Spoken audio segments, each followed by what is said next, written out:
Welcome back to my grammar tips YouTube channel. আজকেও একটা বিশাল মজার টপিক যে আনটিল এন্ড আনলেস।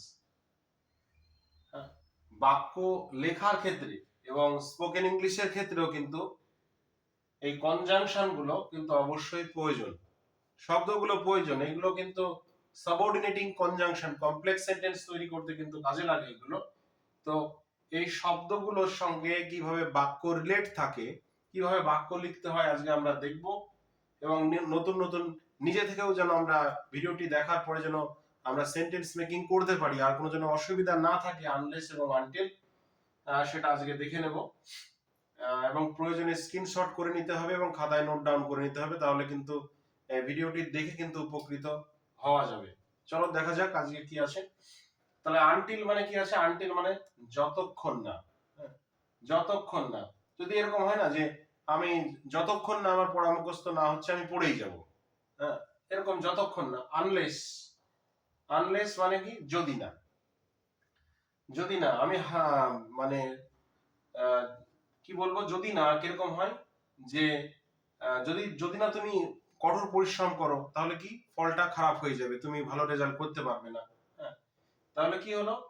আনটিল এবং আনলেস এই দুটোই কিন্তু নেগেটিভ একটা মানে সেন্স বহন করছে। Both this convey A negative sense. দুটো শব্দই কিন্তু নেগেটিভ সেন্স কিন্তু বহন করছে। হ্যাঁ, যদি বলি অপেক্ষা করো, এখানে এখানে অপেক্ষা করো যতক্ষণ না আমি না আসছি, এরকম তো একটা হতে পারে। হ্যাঁ, এবং যদি আনলেস, যদি না কিরকম হয়? যদি না তুমি বই, ইংরেজি গ্রামার বই না পড়ো তাহলে কিন্তু তুমি ভালো রেজাল্ট করবে না, এরকম একটা সেন্স মানে চলে আসে। আরেকটা কথা মনে রাখতে হবে যে এই আনটিল এবং আনলেস, আনটিল এবং আনলেসের সঙ্গে মানে যদি ব্যবহার করি আমরা শব্দটা, তারপরে কিন্তু আমরা নেগেটিভ নট কিন্তু বসাতে পারবো না, তার পরের বাক্যটার সঙ্গে কিন্তু নট কিন্তু বসবে না। দেখো নোটটা কি আছে? shouldn't be used with not to express affirmative, কিন্তু affirmative idea, affirmative idea। আমরা কিন্তু এই আনলেস এবং আনটিলের পরে নট শব্দটা কিন্তু ব্যবহার করতে পারবো না। তাহলে এই আনটিল দিয়ে যে বাক্যটা আছে, আনটিল দিয়ে কেমন ভাবে বাক্য হয় আমরা একটু দেখব। কি আছে? Wait here until I come. এখানে অপেক্ষা করো যতক্ষণ না আমি আসি। তাহলে কি আছে? ওয়েট হিয়ার, অপেক্ষা করো, আনটিল আই কাম, যতক্ষণ না আমি আসি। তাহলে মনে রাখতে হবে যে আনটিল আনটিল ব্যবহার করেছি, তাহলে এখানে আই ডু নট কাম কিন্তু কখনোই হবে না, আনটিল আই কামই হবে। হ্যাঁ, একই রকম ভাবে আরেকটা উদাহরণ কি আছে? ডু ইট, ডু ইট মানে এটা করো, until you get the answer, until you get the answer, যতক্ষণ না তুমি মানে উত্তর না পাও। দেখাচ্ছে আমি ম্যাথ সলভ করছি, আমি উত্তরটা পারলাম না, আবারও প্র্যাকটিস করলাম, তাহলে ডু ইট মানে করেই যাও, এটা করো, until you get the answer. Practice more, practice more until you calculate this math, until you calculate this math মানে যদি না তুমি ম্যাথটা প্র্যাকটিস করেই যাও, যতক্ষণ না তুমি এটাকে সলভ করতে পারছো। হ্যাঁ, আরেকটা কি আছে? Last example, work hard until you get success, until তুমি কঠোর পরিশ্রম করে যাও যতক্ষণ না ইউ গেট সাকসেস, যতক্ষণ না তুমি সফলতা না পাও। তাহলে আনটিলের পরে কোনোটাতে কিন্তু নট ব্যবহার করা নেই, আই কাম, সেখানে আই ডু নট কাম হবে না। তারপরটাও কিন্তু you get the answer, you get success, এরকম কিন্তু আছে। এবার এবার কি আছে? Similarly for unless. তাহলে আনটিলটা আমরা দেখলাম, এবার আনলেসটা আমরা একটু দেখব। আনলেসের পরেও কিন্তু আমরা কি করতে পারবো না? আনলেসের পরে কিন্তু ডু নট ব্যবহার করা যাবে না, মানে নটটা থাকবে না। তাহলে एग्जांपल নেওয়া হয়েছে unless you work hard, unless you work hard, যদি না তুমি পরিশ্রম না করো, ইউ উইল ফেল, তুমি ফেল করবে। এই বাক্যের আনটিল দিয়ে বাক্যের ফরম্যাটটা অন্যরকম ছিল, আনলেসের কিন্তু আবার অন্যরকম আছে। একটু তফাৎটা কিন্তু একটু সময় দিয়ে বুঝে নিতে হবে। হ্যাঁ, যে আনলেস ইউ ওয়ার্ক হার্ড, যদি না কঠোর পরিশ্রম না করো ইউ উইল ফেল। এইরকম ভাবে বুঝতে হবে। আনলেস ব্যবহার যেখানে থাকবে দুটোই নেগেটিভ, কিন্তু দুটোই negative. Unless you work hard, যদি না কঠোর পরিশ্রম করো, আর কঠোর পরিশ্রম যদি না করে তাহলে ফলাফলটা কি ভালো হবে? ভালোই হবে না, তাহলে খারাপই হবে। তাহলে পরের বাক্যটাও কিন্তু একটু নেগেটিভ সেন্সটাও আছে। কেমন? Unless you work hard you will fail, যদি না তুমি কঠোর পরিশ্রম না করো তাহলে ফলাফলটা কি হয়েছে? ইউ উইল ফেল, তুমি ফেল করবে। তারপরের বাক্যটা দেখি, unless you read English grammar book, unless you read English grammar book, যদি তুমি গ্রামার বই না পড়ো তাহলে কি ফলাফলটাকে তুমি কি ভালো নাম্বার পাবে?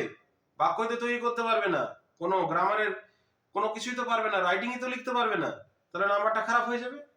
তাহলে unless you read English grammar book you will get or you will cut a sorry figure in English, তুমি কিন্তু কম নাম্বার পেয়ে যাবে ইংরেজিতে। হ্যাঁ, তাহলে এরকম ভাবে কি হবে? যদি আরেকটা বাক্য তৈরি করি, যদি না তুমি সকালবেলা এক্সারসাইজ না করো তাহলে তোমার অনেক হেলথ প্রবলেম হতে পারে। Unless you do exercise regularly in the morning you will your health problem may arise, এরকম হতে পারে। আবার একটা বিষয় আছে, আনলেসের জায়গায় এতক্ষণ তো আমরা নট দিইনি, কিন্তু আনলেসের পরিবর্তে যদি আমরা ইফ দিয়ে এই বাক্যগুলোকে রেডি করি, ইফ দিয়ে বাক্যটা বলার চেষ্টা করি, তাহলে কিন্তু নট বসাতে হবে। কেমন? If you do not work hard, if you do not work hard, দেখো এখানে আমরা কি বসিয়েছি? ইফ আছে বলে কিন্তু নট বসানো যাচ্ছে, সেন্সটা কিন্তু আসছে, ক্ষতি হচ্ছে না বাক্যটার কিন্তু অর্থে। If you do not work hard, যদি না তুমি কঠোর পরিশ্রম না করো, ইউ উইল ফেল, তুমি কিন্তু ফেল করবে। হ্যাঁ, তাহলে এরকম একই ভাবে যদি বলি if you do not do regular exercise in the morning your weight will be gained, এরকম ভাবে অনেক অনেক কিন্তু বলা যেতে পারে। হ্যাঁ, if you do not read English grammar book, if you do not read English grammar book, যদি তুমি ইংরেজি গ্রামার বই না পড়ো, you will cut a sorry figure in the examination। হ্যাঁ, এরকম ভাবে কিন্তু বাক্যগুলো কিন্তু তৈরি করতে হবে। তাহলে আশা করি আনটিল, আরেকবার রিক্যাপ করে নিই। আনটিল মানে যতক্ষণ না, যতক্ষণ না মানে কি? যতক্ষণ না মানে এরকমই হয়, রিড মোর বা practice more until you get success. হ্যাঁ, যদি যতক্ষণ না তুমি সফলতা না পাচ্ছো, পরিশ্রম করেই যাও।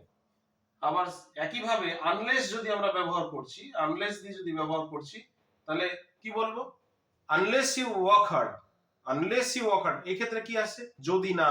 আনলেস ইউ ওয়ার্ক হার্ড, যদি না তুমি কঠোর পরিশ্রম না করো, তার ফলাফলটাও কিন্তু নেগেটিভ হবে, you will fail. Unless you read English grammar regularly you will cut a sorry figure in English subject. কিন্তু আবার কিন্তু ব্যতিক্রমটা কিন্তু থাকছে, এর মধ্যে আবার ইফ যুক্ত আছে। ইফ থাকলে কিন্তু আবার কিন্তু কি করব আমরা? নট বসাতে পারবো। If you do not read carefully, if you do not read carefully, যদি না তুমি ভালো যত্ন সহকারে না পড়ো, you will fail, you will not score good in the examination. তাহলে আশা করি আনটিল এবং আনলেস দিয়ে এবং ইফ দিয়ে কিভাবে বাক্য তৈরি করা যায়, এবং লেখার ক্ষেত্রে বা স্পোকেন ইংলিশের ক্ষেত্রে, ভিডিওটি পজ করে একটু স্ক্রিনশট করে নিয়ে খাতায় নোট ডাউন করে নিতে হবে। একটু সময় দিয়ে ভাবতে হবে, একটু মনের ইচ্ছাটা লাগবে, নাহলে হবে না। কিন্তু মনের ইচ্ছাটা লাগবে যে আনটিল দিয়ে এখানে তো ক্লাসটা করলাম, নিজে থেকে বাক্য তৈরি করতে পারছি কিনা সেটা দেখতে হবে। আনটিল দিয়ে কেমন করে বাক্য তৈরি হয়, ইফ দিয়ে কেমন করে বাক্য তৈরি হয়, হ্যাঁ, চেষ্টা করলেই আস্তে আস্তে কিন্তু নিজের কে সমৃদ্ধ করা যাবে। হ্যাঁ, তাহলে আশা করি ভিডিওটা ভালো লেগেছে। কমেন্ট বক্সে অবশ্যই জানবে, লাইক, কমেন্ট, সাবস্ক্রাইব করবে নতুন নতুন ভিডিও পাওয়ার জন্য। ধন্যবাদ সকলকে।